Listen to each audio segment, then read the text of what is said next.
Halo pemirsa YouTube, ini adalah tutorial gorden memperlihatkan bentuk tirai dari styling makanan yang sudah ada.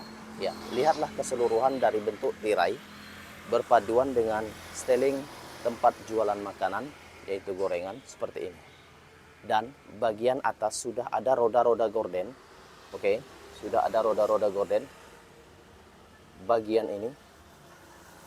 Dan lihatlah dari keseluruhannya, ini adalah bagiannya. Itu bisa dibuat dengan gorden, berpaduan dengan gorden. Lihatlah, itu adalah posisinya. Terima kasih, terima kasih, terima kasih. Jangan lupa untuk ikuti saluran YouTube tutorial gorden, dan jangan lupa untuk share.